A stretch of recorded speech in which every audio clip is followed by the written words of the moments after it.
25 বছৰ পূৰ্বে অত্যাচাৰী শাসক ধ্বংস হৈছিল পিতা তৰুণ গগৈৰ হাতত। 25 বছৰ পাছত এবাৰ অত্যাচাৰী শাসক হিমন্তৰ পতন হ'ব পুত্ৰ গৌৰৱ গগৈৰ হাতত। এই তিৰ্যক মন্তব্য কৰে অবিভক্ত গোলকগঞ্জ সমষ্টিৰ বিধায়ক আব্দুছ সুবহান আলী সরকারে। যখন হিমন্ত বিশ্ব শর্মা এই রকম অত্যাচারিত শাসক হলো তখন কিন্তু আমাদের দিল্লি থেকে গৌরব গগৈকে পার্টি প্রেসিডেন্ট হিসেবে আইনা দিচ্ছে ঠিক 25 বছর পর। ঘটনাটা দেখেন 25 বছর হলো না, 2000 সনের ঘটনা আর এটা 2025 সনের ঘটনা। একবার অত্যাচারিত শাসকের ধ্বংস হয়েছিল ওনার বাবার হাত দিয়া, আর এই 25 বছর পরে এই হিমন্ত বিশ্ব শর্মা যে অত্যাচারী এর পতন হবে গৌরব গগৈৰ হাতে।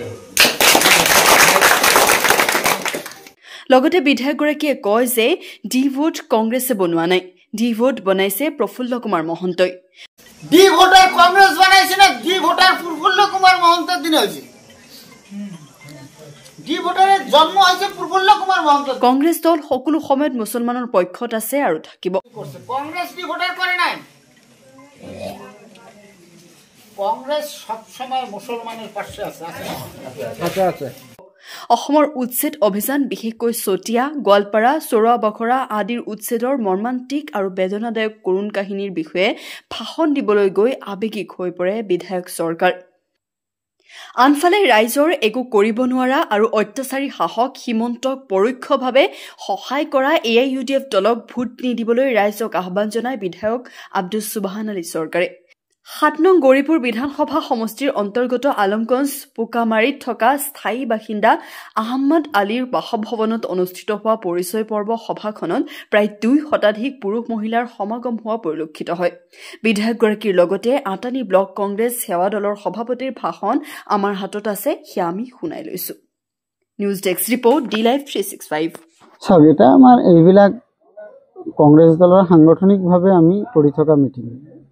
আমি এনে আজি সন্ধিয়া ভাবিছিলোঁ যে ইয়াত এখন আলোচনা আমি কৰিম। মণ্ডল কংগ্ৰেছৰ নেতৃত্বত আমাৰ ইয়াৰ লোকেল বুথ কমিটিৰ কৰ্মকৰ্তাসকলে এই অঞ্চলৰ মানুহসকলক লগত আলোচনা কৰিছে, সকলোৱে আহিব দিছে আৰু সেই হিচাপত আহি আমি মত বিনিময় কৰিলোঁ।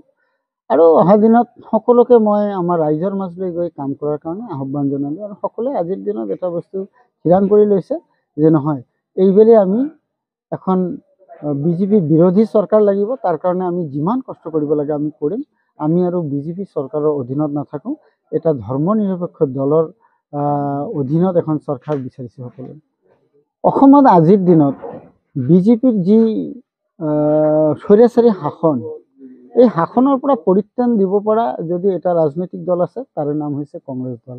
আৰু সেইকাৰণে কংগ্ৰেছ দলৰ নেতৃত্বত আপোনালোকে জানে অসম জাতীয় পৰিষদ আছে, আৰু বহুত আমাৰ CPIM আছে, CPIML আছে, আৰু বহুতে দলে আজিৰ দিনত এলায়েন্সত নিৰ্বাচন খেলাৰ কাৰণে পোষকতা কৰিছে। আৰু সেই হিচাপত আমাৰ কংগ্ৰেছ দলৰ ঊৰ্ধ্বতন কৰ্তৃপক্ষ, বিশেষকৈ আমাৰ অল ইণ্ডিয়া কংগ্ৰেছ কমিটিৰ কৰ্মকৰ্তাসকলে, আমাৰ প্ৰভাৰী জিতেন্দ্ৰ সিং আৰু আমাৰ সাথে লগতে মনোজ চৌহান সকলে আলোচনাত মিলিত হৈছে যে আমি আমাৰ লগত, আমাৰ দলটোৰ লগত আইডিঅলজি মিল থকা প্ৰতিটো দলৰ লগত আলোচনা সপক্ষে অহা 2026 চনৰ নিৰ্বাচনত অৱতীৰ্ণ হোৱাৰ কাৰণে সকলোৱে পোষকতা কৰিছে। আৰু সেই হিচাপত আলোচনা চলি আছে আৰু ফলপ্ৰসূ আমি ৰিজাল্টো পাইছোঁ।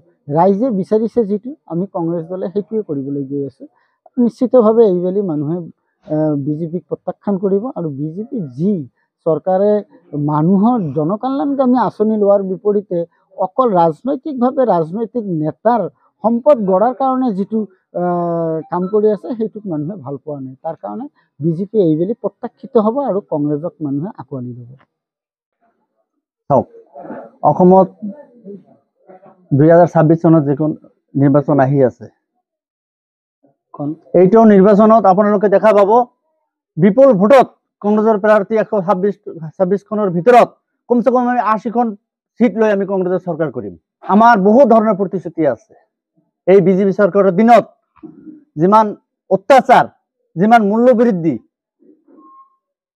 মানুহৰ যিমান কষ্ট হৈছে, ইয়ালৈ আমাৰ 26 চনত নিৰ্বাচন হ'ব।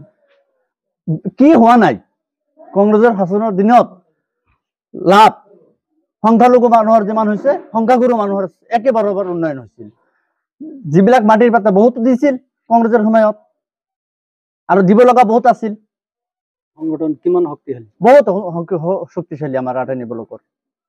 এটা ব্লকৰ আমাৰ আটানী ব্লকৰ মহিলা কংগ্ৰেছ কওক, NOCA কওক, যুৱ কংগ্ৰেছ কওক, আজি চাওক ইয়াৰ নমুনা আপোনালোকে যোৱা পঞ্চায়ত ইলেকশ্যনত চাইছে। ইয়াত কংগ্ৰেছৰ বিকল্প কোনো ৰাজনৈতিক দল নাই। ইয়াত হাইকমাণ্ডে ইয়াৰ চিন্তাধাৰা কৰি আছে, নিশ্চয়কৈ আপোনালোকে পাব। হাইকমাণ্ডে ইয়াৰ দায়িত্ব লৈছে।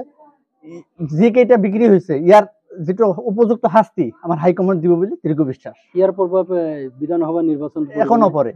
ভোটাৰে ভোট দিছিল কংগ্ৰেছক, যিসকলে ভোট বিক্ৰী কৰিছিল সেইসকলক সাজা দিয়াৰ কাৰণে হাইকমাণ্ড নিশ্চয় আছে। হাইকমাণ্ডৰ আমি আশাবাদী, হাইকমাণ্ডে সিহঁতক উপযুক্ত শাস্তি দিব। গতিকে বুলি ৰাইজ কংগ্ৰেছমুখী হৈছে, ৰাইজ কংগ্ৰেছক ভোট দিব।